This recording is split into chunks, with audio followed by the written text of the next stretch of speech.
it's all yours.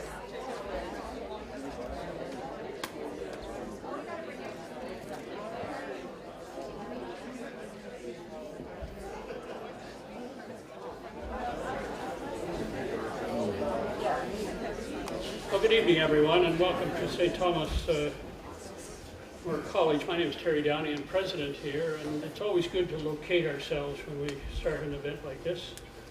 This is St. Thomas More College on the grounds of the University of Saskatchewan.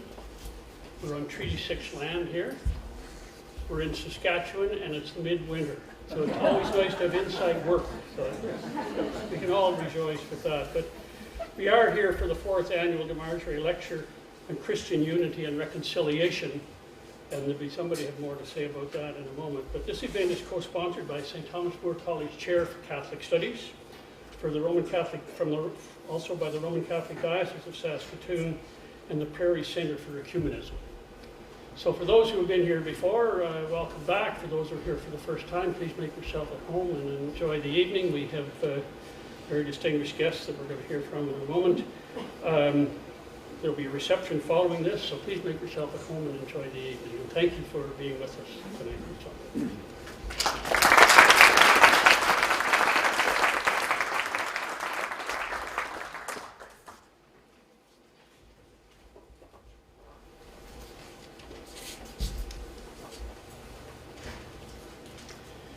Good evening, everyone. My name is Nicholas Jessen, and I have the pleasure of serving as the Ecumenical Officer for the Roman Catholic Diocese of Saskatoon. Together with Bishop Don Bowen and the Diocesan Ecumenical Commission, I am responsible for promoting and leading numerous ecumenical projects in Saskatoon. But perhaps the highlight of my year is to facilitate this, together with St. Thomas More and the Prairie Centre, the DeMargerie series on Christian reconciliation and unity. This series of lectures and workshops was established in 2013 to bring to Saskatoon distinguished ecumenists from around the world. The series is named in honor of Father Bernard DeMargerie. Bernard has been the father of ecumenism on the prairies since 1958. He is best known for his work in founding the Prairie Centre for Ecumenism in 1984 and serving as its first director for the next decade. But his ecumenical interest was sparked long before by Pope John XXIII, who opened the Catholic Church to the ecumenical movement. In 2014, we were excited to publish Bernard's Book of Prayer in God's Reconciling Grace. I'm sure many of you have seen one, maybe, hopefully you even have one, and there are a few more copies if you haven't. His contributions are immeasurable, but we hope to honor them in a very small way with this series. Father Bernard's vision for the ecumenical movement has always placed prayer at the center. As Bernard likes to remind us, Christ is calling us to a conversion of heart and mind, to his will that all may be one. Spiritual ecumenism, which is fostered in prayer together and for each other, promotes humility about the distinctive aspects of our own faith and life, and calls us to make visible the unity that is ours in Christ. It is for this reason that it is so appropriate that we hold this series in conjunction with the Week of Prayer for Christian Unity. With this series, our prayer is complemented by thoughtful reflection on the ecumenical movement and our own part in it. Our past speakers, Bishop Gregory Cameron, Dr. Paul Murray, and the Reverend Dr. Karen Westerfield Tucker, have each challenged us to be what Pope Francis has called artisans of reconciliation. In addition to tonight's lecture, there is also a workshop tomorrow entitled Ecumenical Foundations for Christian Communion. It's labeled in the advertising as a clergy workshop, but I should probably clarify that that's not intended to mean that it's only open to those who are ordained. The point is that it's addressing concerns to people in ministerial leadership. Okay? That's at Holy Family Cathedral at 9:30 till 12:30. On Saturday morning, there's another workshop, Being Church in the World Today. That's open to the public, once again from 9:30 to 12:30. And Bishop Kearon will also be preaching at the concluding service of the Week of Prayer for Christian Unity at St. Peter and Paul Church, the Ukrainian Catholic Church on 11th Street at 2 o'clock on Sunday. In Saskatoon, we enjoy the numerous fruits of the ecumenical movement, not only in the week of prayer for Christian unity, but throughout the year. We share together in prayer for one another and for our common mission. We gather to study and discuss our faith and the divisions between us, and we seek to express in our lives together the hope for visible unity for which Christ prayed. I'd like to invite you to another lecture that's also is coming up in just 2 weeks, 2 weeks from this evening. What can Catholics learn from Evangelicals? Our speaker is Robert Stackpole, who's been a member of our local Evangelical Roman Catholic dialogue. That lecture is to complement one from last April entitled What Can Evangelicals Learn from Catholics? So the two are to complement each other as part of the local dialogue. This next lecture will be at Redeemer Lutheran Church on Preston Avenue at Main Street, Thursday, February 4th at 7 p.m., and I hope you can all be there. One further note, we are being videotaped this evening. It's a live stream which will appear on the diocesan YouTube channel. This is a test of the technology, so we haven't advertised it widely. But if you're interested, you'll be able to go and see the video later. We're looking into using this new technology. So, thank you.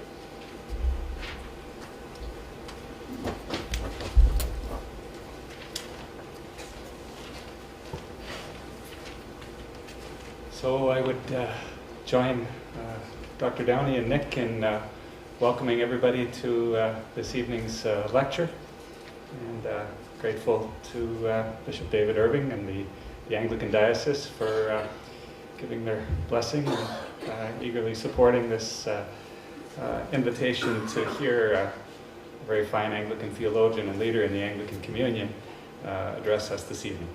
Bishop Kenneth Kearon was born in Dublin, went to Trinity College, Dublin, and then Jesus College in Cambridge, very Trinitarian on all fronts. Ordained to the Church of Ireland, diaconate 1981, priesthood 1982. He had a curacy, then was Dean of Residence at Trinity College in Dublin, set up a lectureship in bioethics there. Eventually graduated from the Irish School of Ecumenics in Dublin and became its director in 1999. It was a private college when Kenneth took over there, and he integrated it into Trinity College. My path intersected with Kenneth in January of 2005 when he was named the Secretary General of the Anglican Communion. And it was an uneasy moment in the life of the Anglican Communion. The Windsor Report was about to be published. There were significant tensions in the Communion, and with Archbishop Rowan Williams and Archbishop of Canterbury, with Gregory Cameron, who was our first DeMargerie lecturer. I think Kenneth and Archbishop Rowan and Gregory and many others did an exceptional job of leading the Anglican Communion, of learning to walk together amidst diversity, and of thinking through ecclesially how to live with diversity and what are the limits of that diversity. It was great to be a colleague of Kenneth during those years. As I say, trying years, but adventurous years. You have the feeling, looking back, of having been through something tumultuous but very rewarding. I think that as a team, we probably kept Anglican Roman Catholic relations as strong as they possibly could be kept at a time of tension. I think it helped that my immediate superior, Bishop Brian Farrell, was also Irish, and we kind of got along very well, and I just learnt that Kenneth's Episcopal ring is identical to mine. It's the Second Vatican Council ring, and it was a gift from Bishop Farrell, who's the Secretary of the Pontifical Council for Promoting Christian Unity. So Kenneth was named a bishop and ordained exactly a year ago, January 24th, as the Bishop of the Church of Ireland Diocese of Limerick and Killaloe. So I asked, and the Cliffs of Moher are in Bishop Kenneth's diocese, as is Glenstall Abbey. So some interesting landmarks. I wonder if you ever have to go to the Cliffs of Moher and say, don't jump, don't jump. No. One of the more beautiful places in the world. Kenneth is married to Jennifer. She is the daughter of a bishop. She's a physiotherapist, and they have 3 daughters who are all professionals in the medical field. Tonight, Bishop Kenneth's lecture is entitled Building an Ecumenical Barn. And I thought, what a very good prairie title. At our staff coffee today, one of the staff was commenting on that and said, that's a great idea. I mean, in the barn, the cows and the pigs and the horses, everybody gets along all the time. Nobody cares who comes in. It is a great privilege and delight to welcome you, Kenneth. Thank you for being willing to come in the heart of Saskatchewan winter. We only invite those ecumenical colleagues who are tough enough to endure this time of year. Brothers and sisters in Christ, please join me in giving a very warm welcome to Bishop Kenneth Kearon.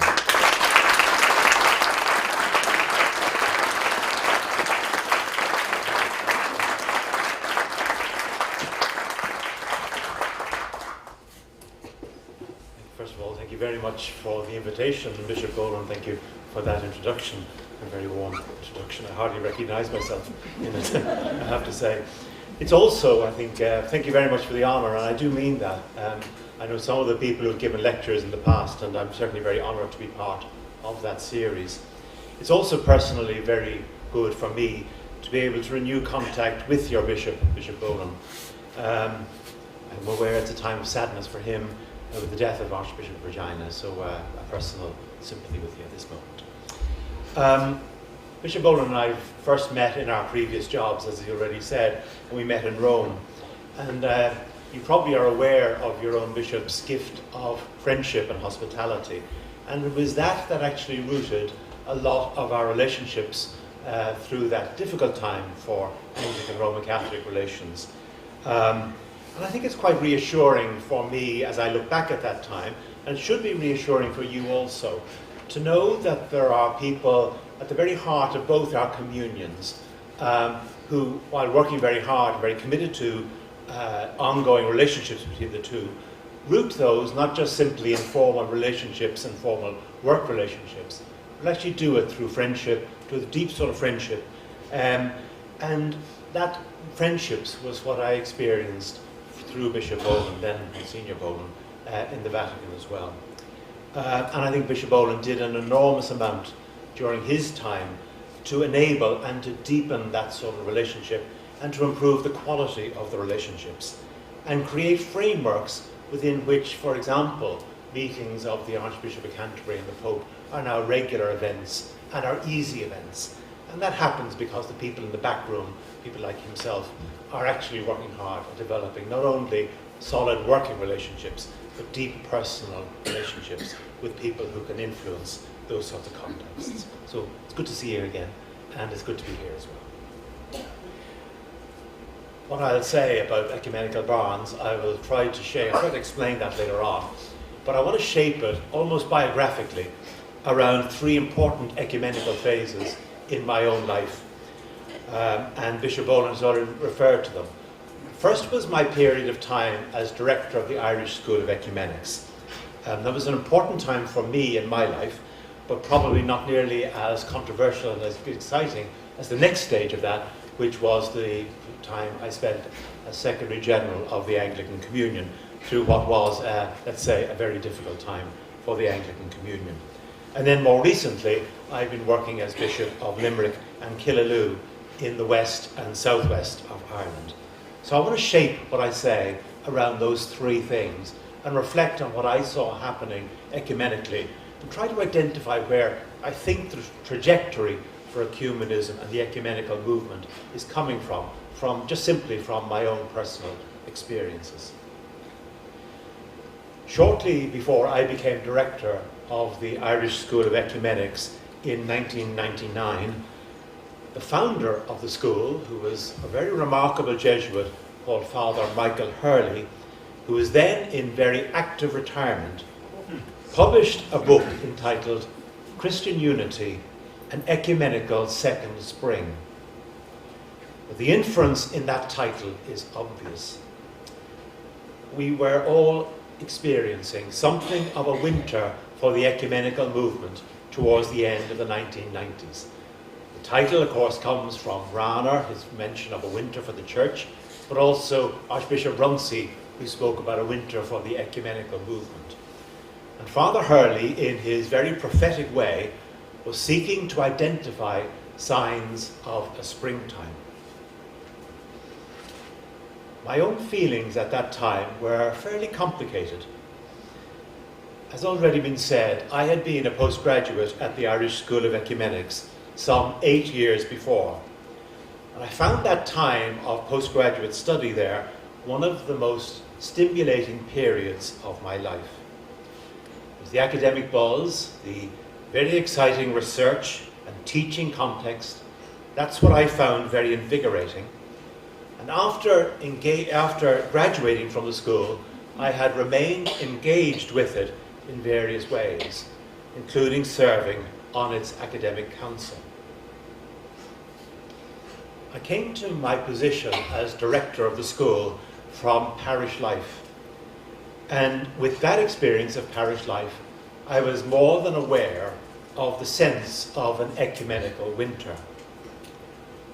In Ireland, certainly at the time, formal ecumenical activity in parishes was limited to the Week of Prayer for Christian Unity and the World Day of Prayer. And interest in each of those was very, very low. I remember on one occasion, as we discussed ecumenism at our own diocesan conference, I proposed that instead of a week, we should designate a month for ecumenism, a period of time during which parishes and congregations would not only worship together in that formal way, but would actually take time to get to know one another socially and share in the various social activities that each parish had. I thought it was a good idea. I thought it would help.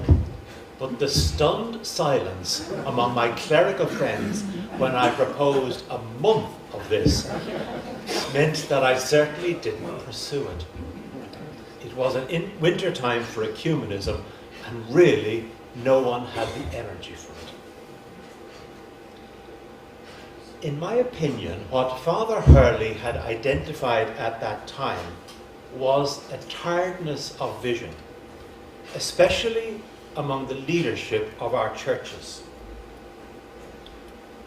Almost all of our church leadership, and I'm sure it's true here as well, almost all of our church leadership at the time had shared in the very high hopes and the opening of doors which Vatican II had presented to us in the early days of their ministry. But now, 40 or 50 years later, these people who were energized by Vatican II were now senior church people. And the lack of practical progress had dulled their vision, and as a consequence, very little was happening. Signs of hope, certainly in the European context, did exist, and were becoming increasingly important. Best known to me was the Taizé community in France, the Corrymeela community in Northern Ireland, and the Irish School of Ecumenics. Of course, nationally, every country could identify its own signs of hope. And certainly some universities had remarkable departments of ecumenical theology. However, the increasing gap between these signs of hope and parish and congregational life was obvious. I'm inclined to compare that dulling of vision in the 1990s and the early 2000s to another seminal period for ecumenism. In the 19th century, there had been a series of missionary conferences throughout the Western world within the Protestant churches.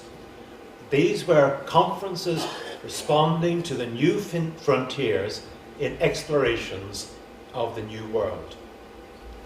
The rapid expansion of global trade in the 19th century provided the stimulus, the vision, and the funding to enable the extraordinary missionary expansion of the 19th century. In Europe, certainly, this reached a crescendo in the latter part of the century, with large numbers of lay skilled people, doctors, nurses, teachers, and engineers, joining clergy and preachers under the banner, "The Conversion of the World in Our Generation." As one example of that, in 1882, in my own college, Trinity College in Dublin, there was a famous meeting where some missionaries presented the challenge. This was a university of about 1,000 to 1,200 people. But on that one night, 80 lay people volunteered for missionary service and served and formed a mission agency which worked in India. 8 years later, at a similar conference, a similar event happened, and this time over 100 lay people from the university volunteered for missionary work overseas, this time in what's now China. All under the banner of the conversion of the world in our generation. The recognition some 20 to 40 years later that in fact the world had not been converted was an important subtext to the Edinburgh Missionary Conference of 1910. The insight from that conference was that one of the reasons for the failure of mission was the divided witness presented by churches abroad through denominationalism. And that, in turn, was the springboard for the modern ecumenical movement and led slowly and inexorably to the inauguration of the World Council of Churches in 1948. I want to get through.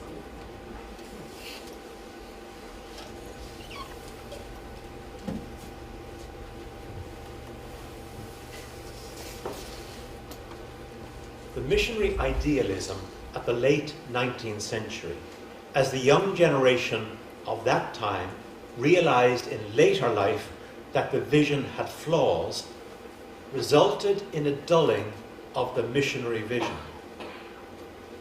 And it was the reality check of the 1910 Edinburgh Missionary Conference which eventually spawned a new vision for the Protestant and Anglican churches, later to be joined by the Orthodox churches. So coming to the Irish School of Ecumenics, I understood and had experienced the dullness and frustration of ecumenism at parish level, alongside and in contrast to the excitement of the Irish School of Ecumenics. That School of Ecumenics had always been a work in progress. That owes much to its founder, Father Michael Hurley. And his story, too, is an interesting factor in all of this.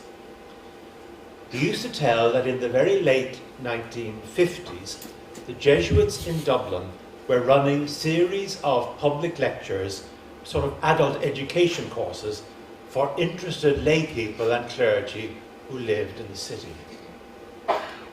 The organisers had, perhaps foolishly, included the ecumenical movement among the topics, and they advertised it. But then as the time came closer, they found they didn't have a speaker for the evening and they couldn't find one.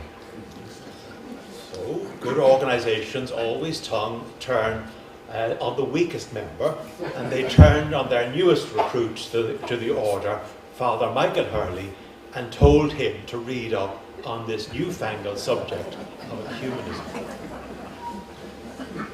He eventually did, and he gave the talk. But he found the subject fascinating, and he continued to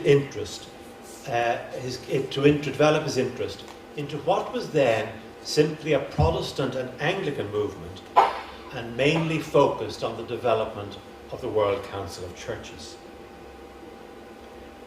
Vatican II was, of course, transformative in its attitudes to ecumenism, and it was being studied carefully by Father Michael Hurley, looking at it through the lens of his deep knowledge of the World Council of Churches and the developments in Protestant theology and ecclesiology which the WCC was generating. He joined in celebrating the opening of doors between the churches and the friendly contacts that followed Vatican II. But he also recognized that there were different models of ecumenism and different understandings of the nature and goal of the ecumenical movement. So he developed a vision of a place of study which would create the space for open and honest engagement with the topics which were the sources of division. So there was a sort of institutional dissatisfaction at the very heart of the school from its very formation.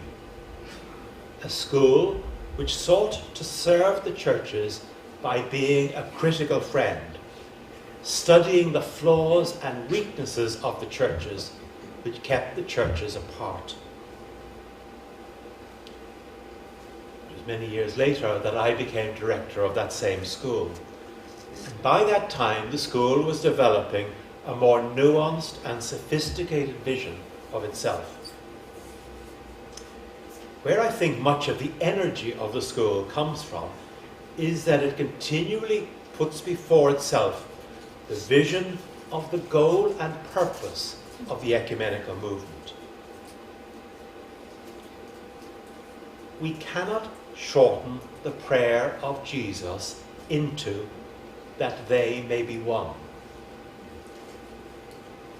We have to expand it and change the text around into that they may be one, that the world may believe. This ecumenical movement, in other words, does not exist in order to bring about the union, whatever form you think of it, of the Christian churches. The ecumenical movement exists in order that the world may believe. And making the churches one is a step on that path. The school refines its own vision by asking what it would mean to say that the world may believe, and answering it by saying that the gospel of reconciliation means the breaking down of all divisions wherever they occur. Divisions of gender, of race, of politics, of economic inequality, and so on. A vision of the kingdom of God where there is neither Jew nor Greek, male nor female, slave nor free, as Galatians puts it. Churches cannot preach this message of reconciliation in a divided world if they themselves are divided. That's why ecumenism is central, because insofar as we express our divisions in our own body, our witness is thereby tarnished and loses its effectiveness. Yet, as the school would say, it is not sequential. We can't wait until we sort out our own divisions before we preach the gospel. We have to go on recognizing the profound flaws in our own integrity and the damage that it is doing to our common witness. That emphasis on common witness is as fresh as the latest program at the ISE and as old as the Edinburgh Missionary Conference of 1910. When I moved from the Irish School of Ecumenics to the Anglican Communion Office in 2005, I could not have guessed what lay before me. As Bishop Boland has already intimated, I was interviewed and appointed before the Windsor Report had been published. I took up my post 6 weeks before the Drummondine Primates meeting and 5 months before the ACC meeting in Nottingham. Now, the Windsor Report was that report designed to try to enable the Anglican Communion stay together because of the awful divisions it was experiencing. The Drummondine Primates meeting is generally regarded as the worst meeting that has ever happened. And close second to that was the ACC meeting in Nottingham. So I was appointed just before the report was published, 6 weeks before the Drummondine meeting of Primates, and 5 months before the ACC meeting in Nottingham, which you, Bishop, were at yourself. People vary in their understandings and memory of what was actually going on in the Anglican Communion at the time. But let me summarize my perspective as briefly as I can. The issue of same-sex relationships had been on the agenda of the Anglican Communion since 1978, but was not being addressed. During the 1990s, it became a major social issue in many Western countries, and negative reactions to such engagement became more vocal in other countries, especially but not exclusively in Africa. This was reflected in our churches in these countries, and this came to a head at the Lambeth Conference of 1998, where a resolution restating traditional values on marriage was passed. Now, the status of that resolution has been contested. In 2002 and 2003, the Diocese of New Westminster in Canada authorized public rites of same-sex blessing, and in the United States, the Diocese of New Hampshire elected Jean Robinson as its bishop, a person in a same-sex relationship. And that was what precipitated the crisis in the Anglican Communion.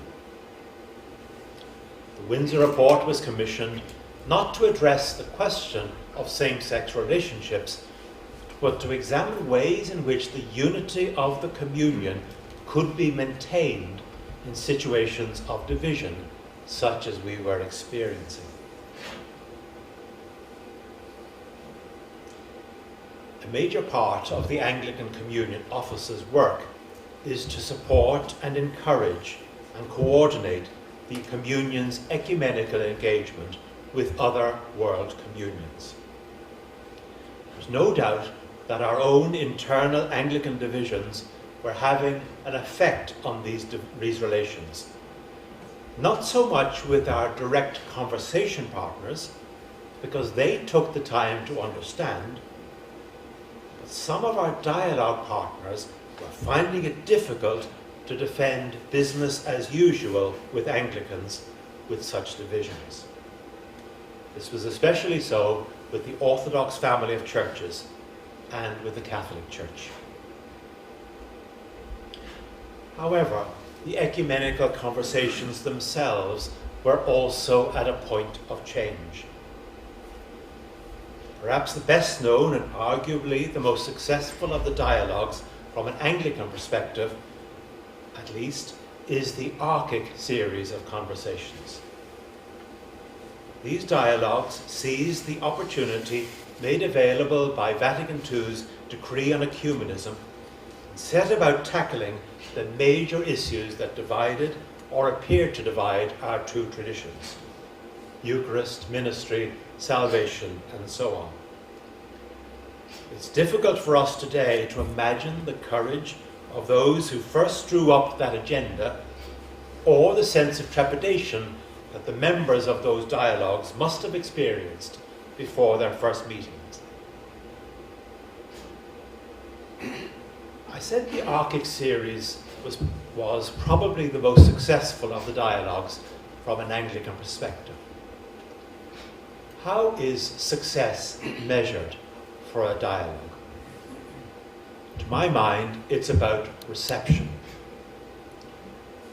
We all probably know the complex process of reception to which the results of our dialogues go through, and it's possible to chart the progress and, in the end, to tick off formal reception or not. I've always believed that there is another, more valuable form of reception, and that's reception by use. The early archaic documents, certainly within Anglicanism, quickly gained the status of the latest Anglican thinking on X, and moved from the ecumenism book lists in our seminaries to the ecclesiology book lists.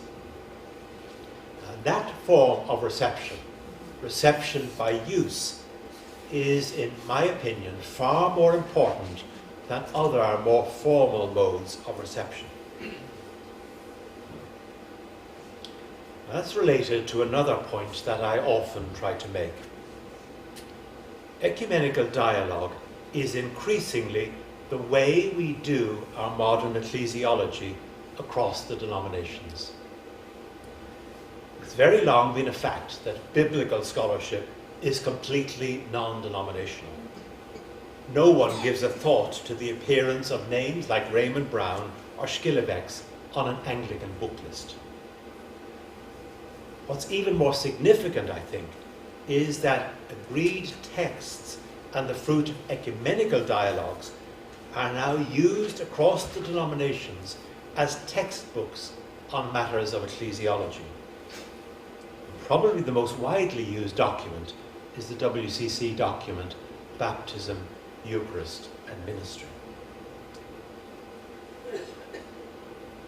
From an Anglican perspective, much the same was happening in our conversations with the Orthodox Patriarchate. In 2006, Anglicans concluded the mammoth agreed text entitled The Church of the Triune God. Though not as high a profile document as the archaic documents, it does represent a very remarkable achievement of consensus on the nature of the life of the Church, grounded in the doctrine of the Trinity. These agreed texts, archaic and the ones with the Orthodox are probably the most important. These agreed texts on matters which had appeared to divide us as Christians for centuries have transformed our interchurch relations, because they provide us with the superstructure under which we can begin to deal with one another across perceived divides. But something far deeper and more important was also beginning to happen around my early years at the ACO. Our conversations with Lutherans and also with Methodists had reached a stage where we were realizing that we must be careful not to seek a level of agreement on issues greater than the level of diversity on those same issues that we recognize within our own traditions. And so our dialogue series with the Lutheran family became a coordinating committee, coordinating relationships, not seeking further agreements. And our Methodist conversations became a commission on unity and mission. It wasn't that there was nothing more to dialogue about. Instead, the fruits of dialogue, through the fruits of dialogue, we were able to recognize already in each other all of the elements of church, ministry, and mission, which enables a profound degree of sharing within our common life. Full schemes of interchangeability of ministry at regional or national levels with those two communions are now in existence in various parts of the world. What for me was even more interesting was the change of direction which was emerging in our conversations both with the Catholic Church and with the Orthodox family.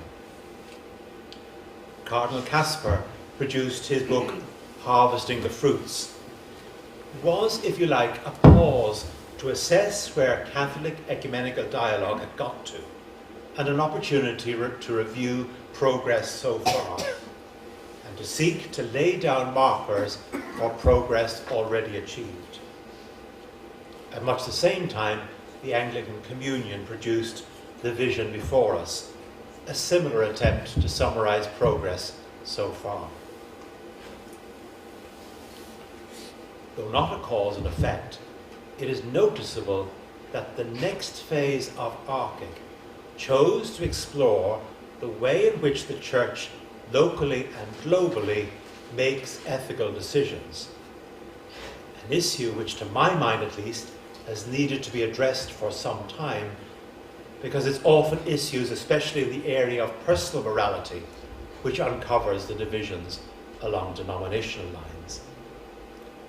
The reference to local and universal is interesting also. As churches or communions, it does appear that Anglicans are better at working out ethical issues at the local level and generally appalling at working them out at the universal level. And the Catholic Church, in my opinion, is often in the reverse situation. The point is that we were looking at an issue which was no longer an issue that we had divided on in the past, but addressing issues of common concern and seeing how we might possibly begin to address them together. In our conversations with the Ecumenical Patriarchate, meanwhile, after the conclusion of the report, The Church of the Triune God, there was a surprisingly rapid acceptance that theological anthropology should be the next topic of exploration. By theological anthropology is meant a study of what it is to be human today, taking on board both theological tradition and modern sciences such as genetics and psychology. What's interesting in this, again, and was consciously expressed at the time, was that while it was a subject of immediate importance and relevance to both communions, again, it was not a subject on which there had been division in the past.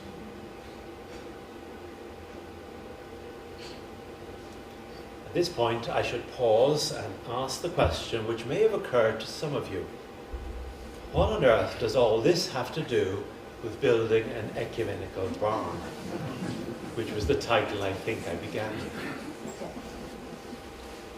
In talking about ecumenical matters, in recent years I found myself using the analogy of the building and rebuilding of a barn.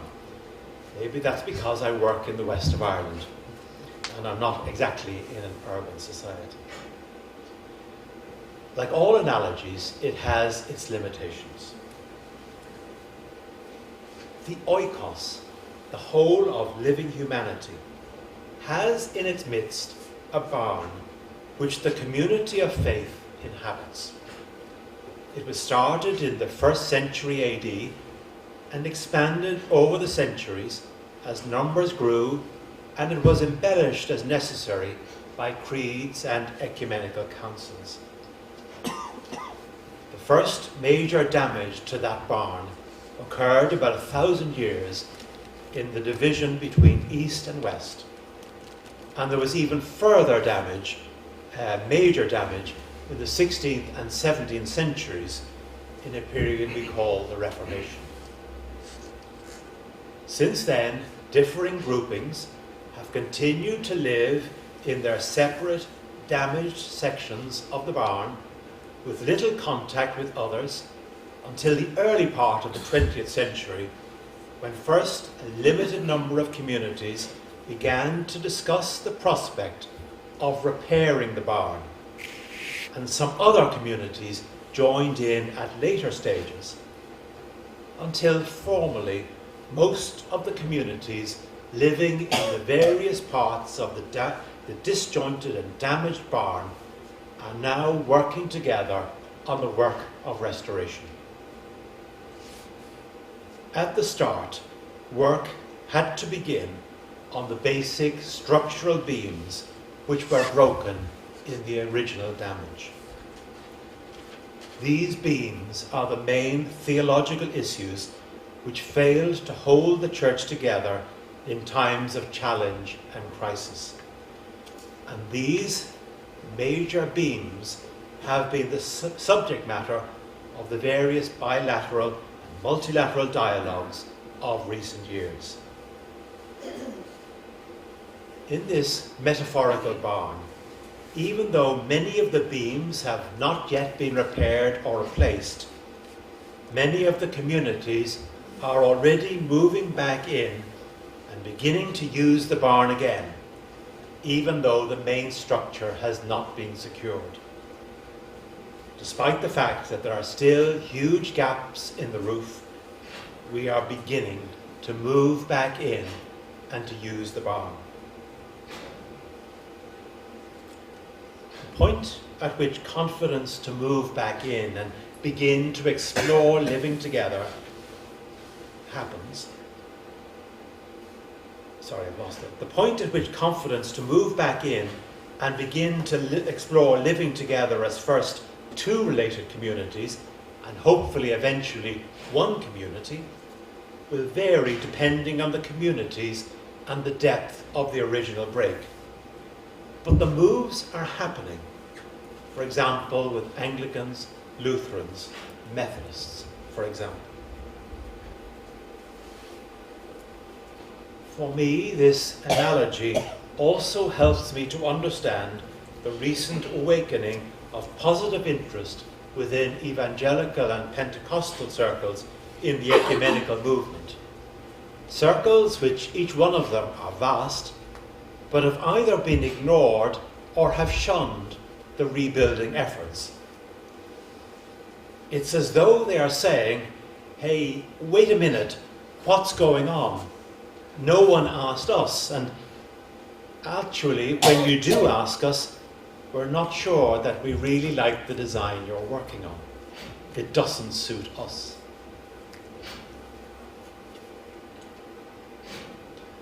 The ecumenical movement, therefore, has gone through a number of stages.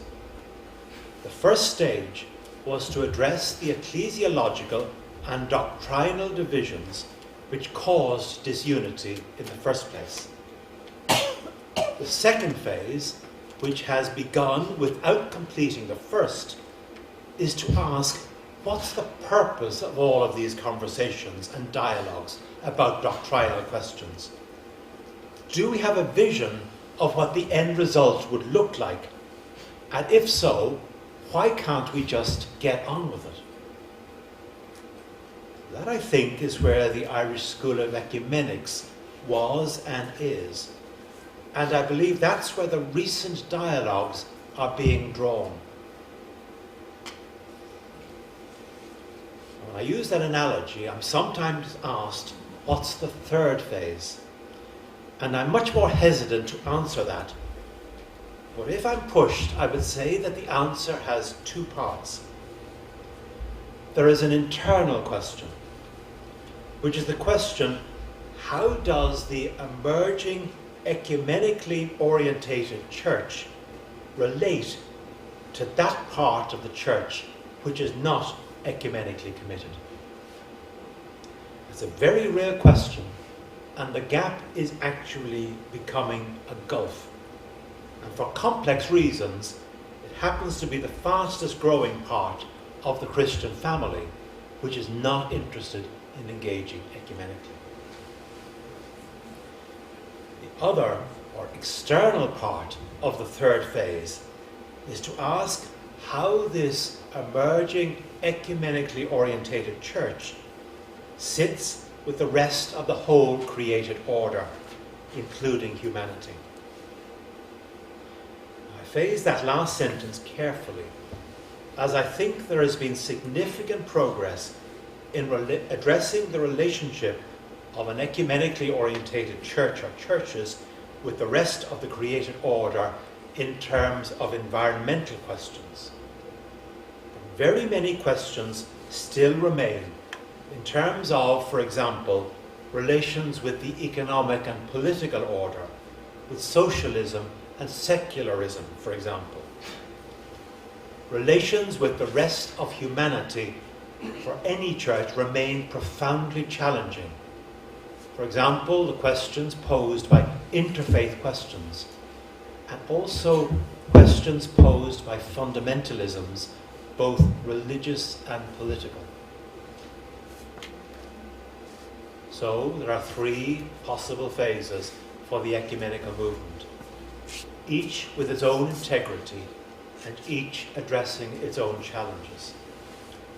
The formal dialogue phase continues to be basic, without which the other phases would not be possible.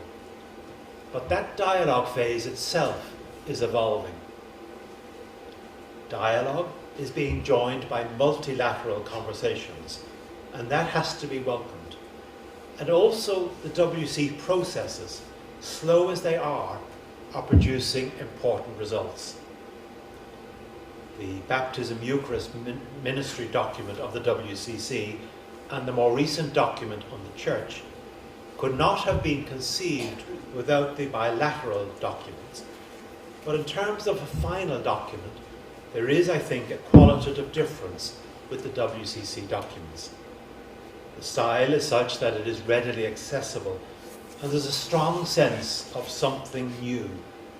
And yet it is something that has integrity with each of the traditions involved in its production. People do genuinely recognize our own faith in each document. It's good to see IACM struggling to its feet again. IACM is the Inter-Anglican and Roman Catholic Commission for Unity and Mission, of which your own bishop is the joint chair. This engagement between Catholics and Anglicans in terms of unity and mission has the potential to move things forward within our traditions in a way that Anglicans have been able to do with Lutherans and Methodists.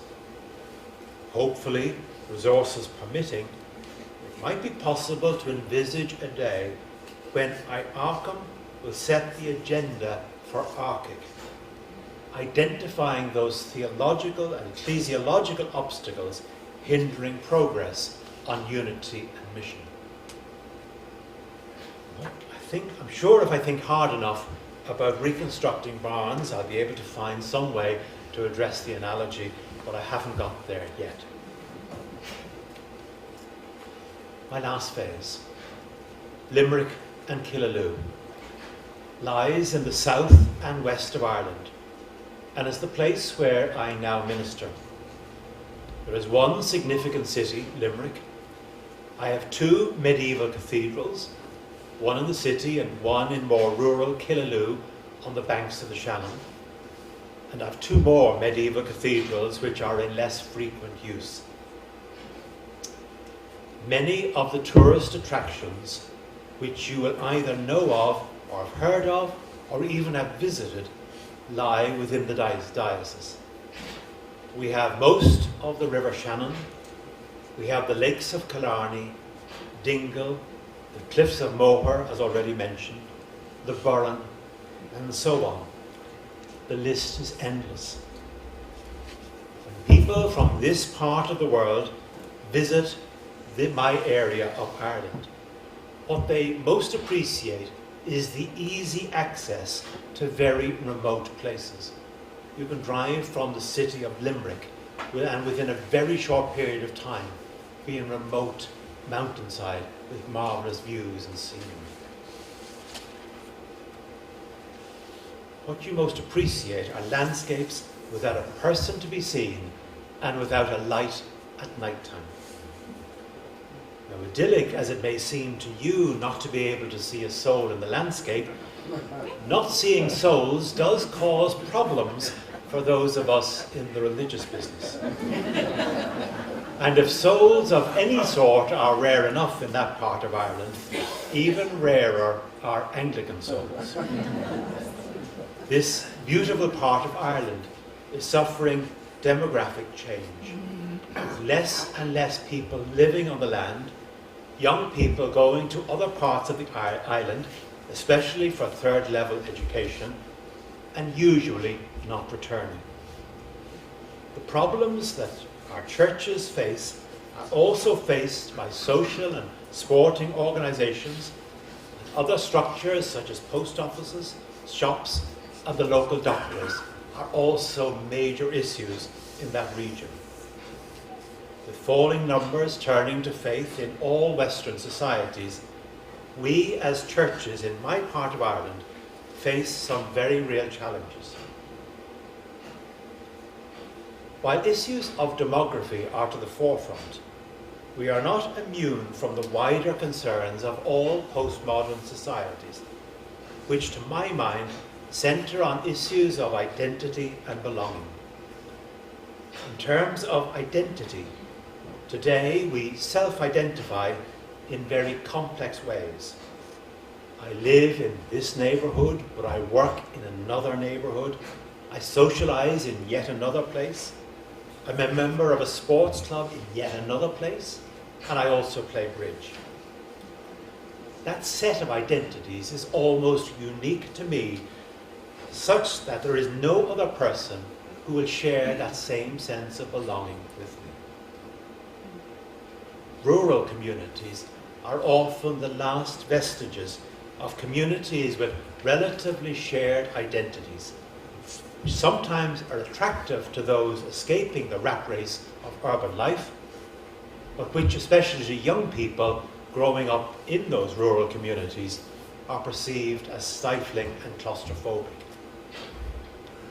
Even within our most basic social unit, the family, each member today will have significant diversity with respect to individual identity.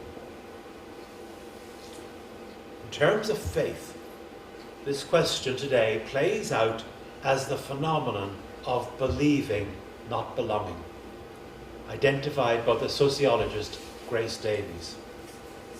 She was describing the phenomenon in Western Europe. I think there are some differences with North America, but I think what she's talking about in this context has resonance in this part of the world as well. Issues of relatively high scores in survey after survey of belief in God, belief in an afterlife, and of having had a religious experience, coupled with low scores of attendance at public worship and in belonging to a church. It seems to me that at its very best and at its most idealistic, the ecumenical movement has the potential to develop well in this context. At its best, it has flexibility towards traditional ways of doing things. I don't mean flexibility towards tradition, which is a very different thing. It has flexibility towards traditional ways of doing things and an openness to meeting the individual in his or her own context of faith.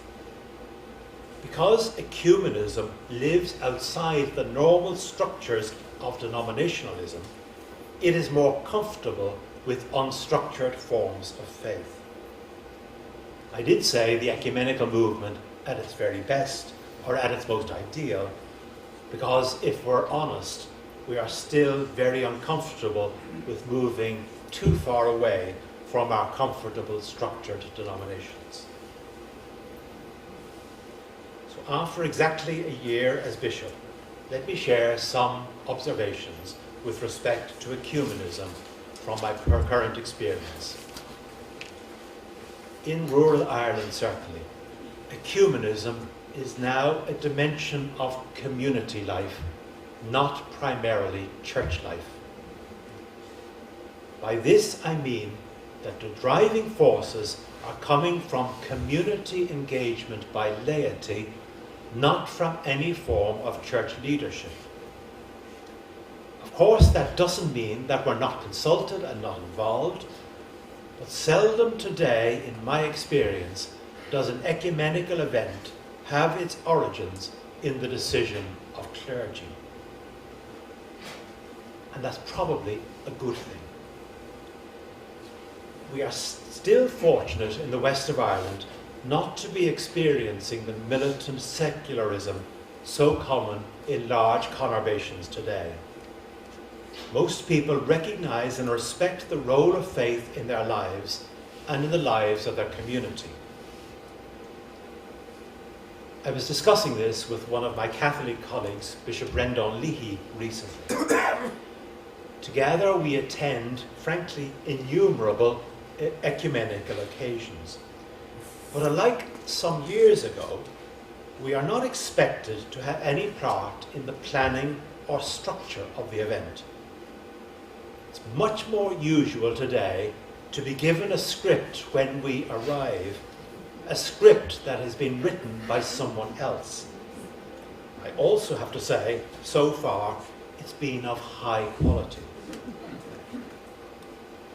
But what's going on is that the ecumenical initiative and the faith dimension of a community event is being devised and expressed by lay people, and we are invited as official church to give approval or blessing to it, not to devise it. We're losing control of the ecumenical movement and at a local level, and probably for the good. This community ownership of community faith events is, of course, to be welcomed because it's part of the priesthood of all believers.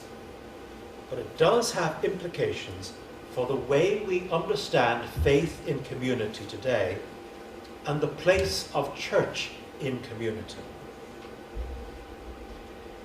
Not unrelated is the relative lack of interest in my part of the world in ecumenical events within church buildings. I'm impressed so far with the programme of ecumenical activity that you have outlined for the Week of Prayer for Christian Unity in this part of the world. In my part of the world, there would be very little interest or excitement, and loyalty would be the main reason that anyone would attend one. I do put this down to the success of the ecumenical movement. We are now so comfortable and easy in our attendance and one another's acts of worship that we no longer need a formal structure to draw us in. On the other hand, one of the most appreciated gestures by both bishops in my short time there was our attendance at each other's Christmas services and the opportunity to speak in each other's churches at each occasion. Bishop Brendan Leahy attended and spoke at my midnight Eucharist in the Cathedral. I attended his huge family mass on Christmas Eve. It seems that attendance at community events and other ecumenical occasions is simply seen as the church giving permission and an increased ownership of expression of faith by those who are very often at the margins of formal churches, but who, I suggest, may be a centre stage in the future of the Christian faith. So, what about our ecumenical barn? Battered and ripped apart over the centuries, there's now the conscious decision in the 20th century to look at the possibility of reconstructing it, of reuniting it. The craftsmen in wood are busy. We call them theologians or ecumenists, and they are continuing their vital work in rebuilding the structures and replacing the roof. And their work is nowhere near finished. But they need to be reminded that rebuilding the roof is only the first step, not the be-all and end-all of their work. Those who are standing around have long ago become impatient with the slow progress, and they've begun to occupy and move into the building and to use it, probably to the annoyance of the roof builders. Meanwhile, another huge mob has arrived on the scene who never even knew of the existence of the barn, but think it's a great idea, but they'd like to change it a bit to suit their own needs. We call them Evangelicals or Pentecostalists. The roof builder's patience is being tried, but they haven't given up. And meanwhile, another crowd has gathered. some from inside the barn, and others from we don't know where, who say they find barns claustrophobic and they want to live in the open air. They've no need for a barn at all, and they are taking flimsy pieces of plastic from the builders and creating ugly, shapeless shelters all across the grounds. The roof builders are angry and furious. And as a punishment for the roof builders' bad humour, they are ordered to get off the roof and come down to where everyone else is. And worse than that, they are appointed as overseers of the whole unruly mob. In other words, they are made bishops. Thank you.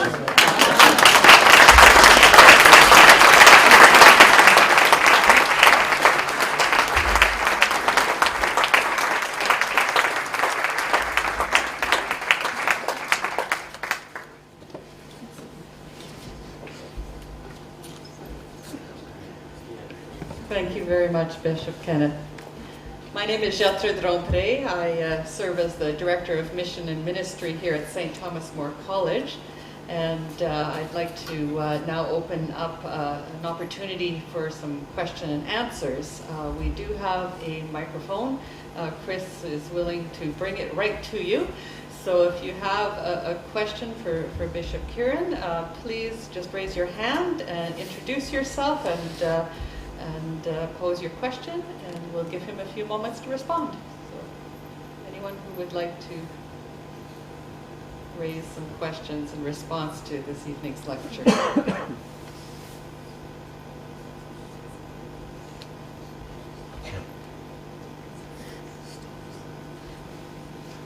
Everybody's wishing to get to the wine and cheese, I think.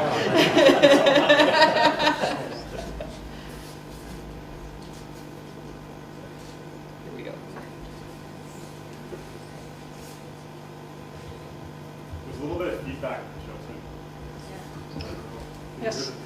Yeah, did that start when you switched it on? No, I think it's a separate problem actually. Yes, I'm Jerry Medill, and I'm quite taken with all of it. But at the last part, when you spoke of the community taking ownership or sort of pushing or organizing ecumenical events, could you describe in a little bit more detail how you see that happening in your place? I was trying to compare it to our location, but if you could describe that, I would appreciate it. Thank you. Thank you for the question, Jerry.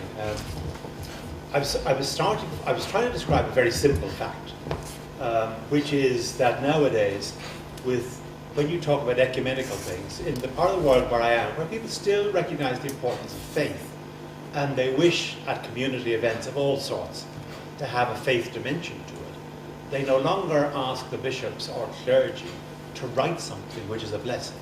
They sort of say, well, this is what we want to express in terms of faith, and we'd love you to read that bit to the two bishops. Now, I actually think that's a very good thing. It's about ownership and gathering. And what I'm saying is, I'm actually using that as an instance of a much bigger fact. I actually think ecumenism, the ecumenical movement, is in a sense moving out of the churches and into much more the community life, and I think that's where the agenda is set.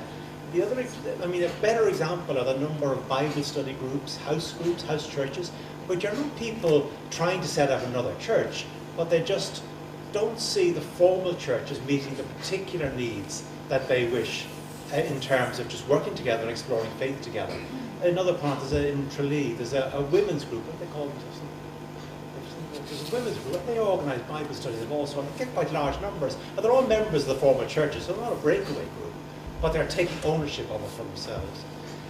I think the future drive for the ecumenical movement will come much more from the impatience at community level rather than within our own churches demanding that we do something ecumenically.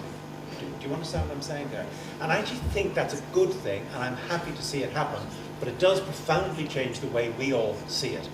And I think it expresses a helpful level of dissatisfaction with the slow progress and also the way we handle things. So The other thing I think is those ecumenical groupings are better placed and often involve those who would lie loose enough to organised structural denominationalism, the denomination we all belong to.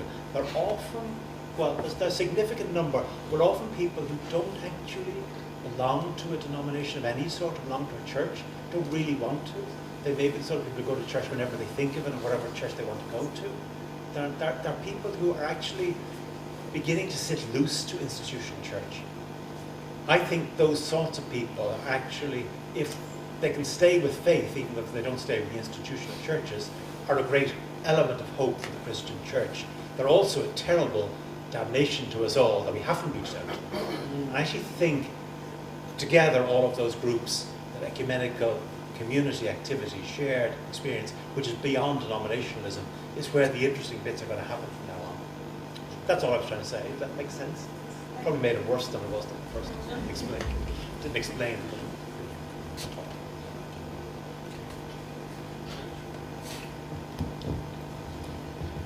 Thank you. My name is Mark Blom. I'm an oblate missionary, and I was a pastor of 2 small northern parishes in the province here, about 8 hours drive north here.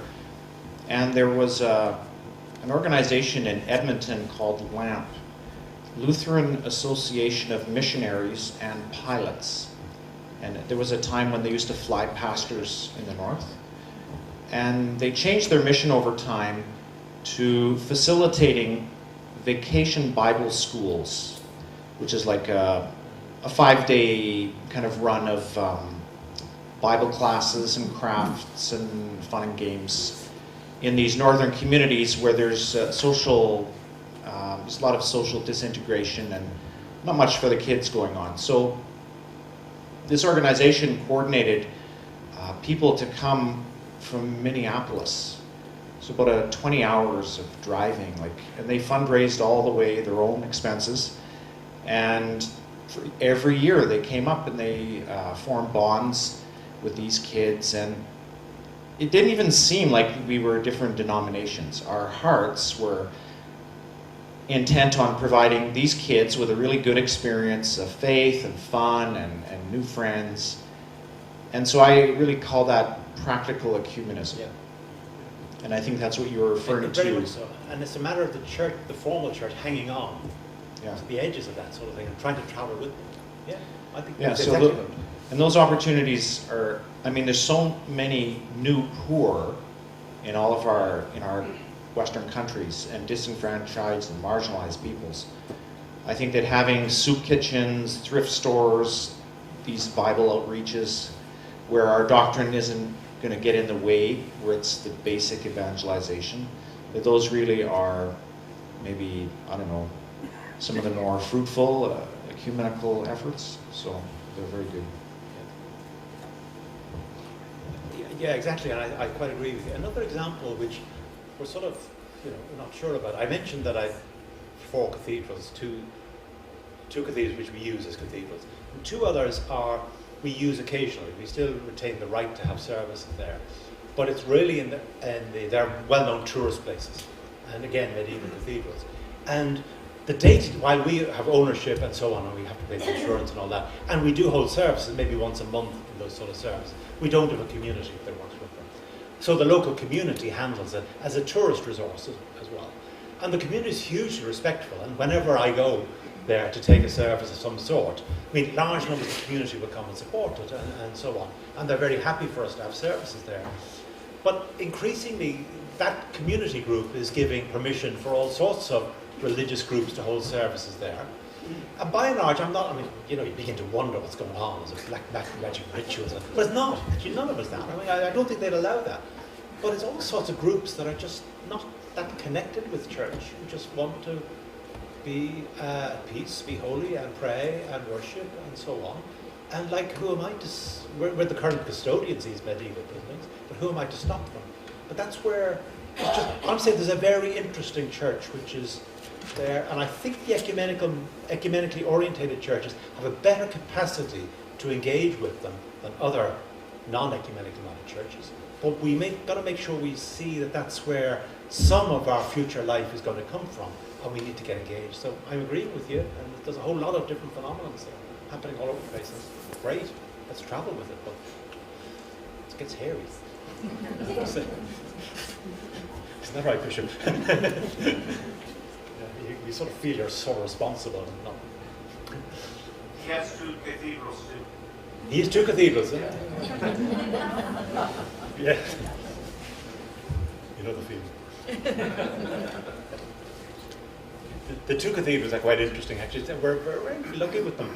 And it was because of Limerick and Killaloe. There were 2 separate dioceses until the 1970s. They amalgamated, they both. But one is actually a city cathedral, which operates very much like a city cathedral, with also the public events and so on. But the other one is a rural cathedral, and it's harder to think through a role for a rural cathedral. And we're trying to work with that as well, and how it engages with the local community as a cathedral. It's a lovely building. It's an interesting question. It's not quite the same as you, but you're both in the city.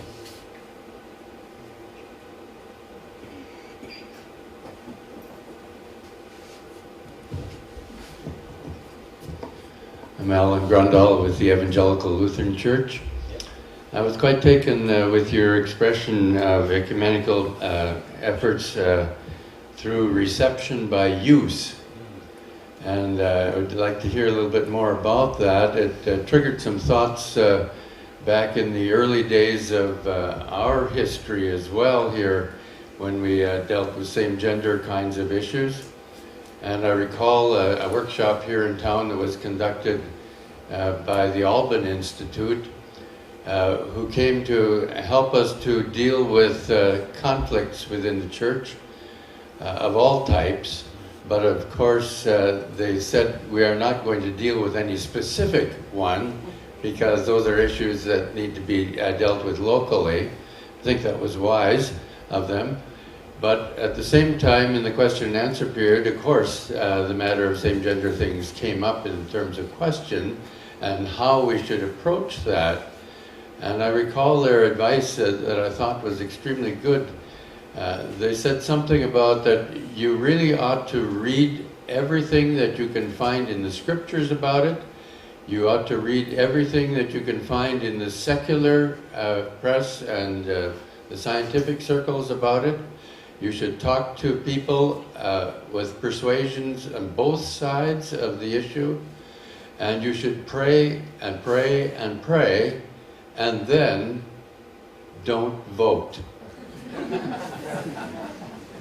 And I thought that was really a plea for what you were just describing as reception by use. Yeah. Could you say a little bit more about how you see that particular approach? First of all, I like the phrase "don't vote" at the end, because that's generally the curse in churches, that we've introduced a sort of parliamentary style. And the trouble with voting is you have winners and losers always. Reception by use. I mean, there is, with say an archic document on Eucharist, there is a formal process of reception. But even the most ecumenically minded of us all would say that it is a very long, complicated and tortuous process. And I also want to say that while I think you probably have to go through it, the net benefits to anyone of reaching the end point and saying, we've done it. You know, there's no more than a handful of people would even cheer. They wouldn't cheer that loudly when that happened. But I do think with many of our ecumenical doctrines, and it's true of a lot of other things as well, the fact that we use something like a textbook, like the doctrine of the archic agreement of the Eucharist was the first one. That's become for us a major text to read. And no one knows when they put it on a book list whether it's actually received or not, whether the reception has happened. But we've actually received it in another way because we're using it. And I think that's even bigger with some of the BEM documents. And I'm a great fan of the BEM documents. I think they build on the bilaterals between the denominations. So I'm not trying to trivialize the bilateral work. But actually they sort of somehow encompass an awful lot more. And they are being used all over the place. So that's what I mean by reception by use. So whether the formal institutions structurally have received something, the church, the body of Christ, the people on the ground have actually received it years ago. That's what I meant by that. But I think your widening of it into that conversation is actually quite an important one as well. And it's another example which I hadn't thought about, is that we often make decisions that the cold-lighted day you think, who made that decision? But actually the consensus of faith, of the faithful, actually have made the decision. And that's often we always think of controversial issues, but actually there's a lot of other issues where we don't need that sort of consensus. The environmental concerns, there's a huge consensus where we're going on that. I don't know whether it's official, how official the teaching is, where you track it. But that concern is there. It's huge. There's lots of official documents on the environment, but there's a sort of consensus among people where we're going with it. That's use as well. So yeah, I think it's important. Thank you for the widening of it into the question of conversation about conflictual issues.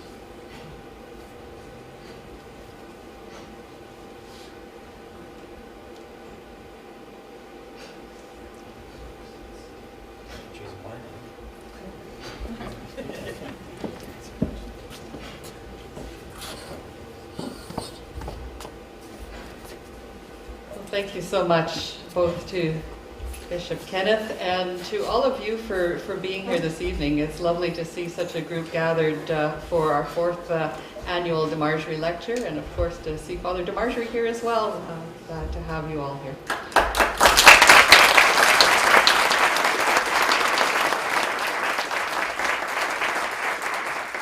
So Bishop Kenneth, it's always fascinating to spend some time exploring the interweaving of biography and history, and you did that so beautifully this evening, kind of being generous and sharing your own biography and your own involvement, but how that in turn really highlighted kind of the evolution and the ongoing evolution of the ecumenical movement. So I do thank you for that. I thank you for giving us probably a larger vista than we're used to sometimes thinking about when we think of the goal and purpose of ecumenical relations, and reminding us of the full phrase, that they may be one, that the world may believe. I thank you for witness to courage, the courage that it takes to be and to continue to be in relationship in times of conflict, both within our own denominations and outside of beyond our denominational families. And that witness, I think, is powerful for us here today. And finally, I thank you for your image of the Ecumenical Barn. I think it's an incredibly apt image in a country, a prairie country, where barn raising is not so far back in our memories, and we know well that barn raising and building barns is a community effort, and it only works if everyone is involved. So we will be left with that image going forward, and we are blessed that you were able to elaborate on that for us. So I'm going to ask you to come forward one more time to receive a little gift from us here, and as a thank you for your gift of presence here with us. Thank you.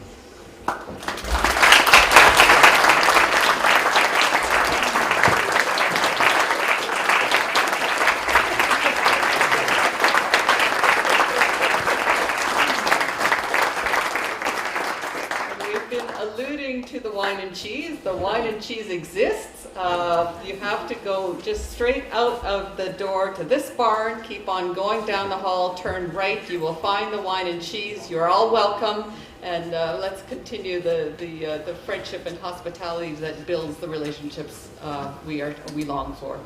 Have a good evening.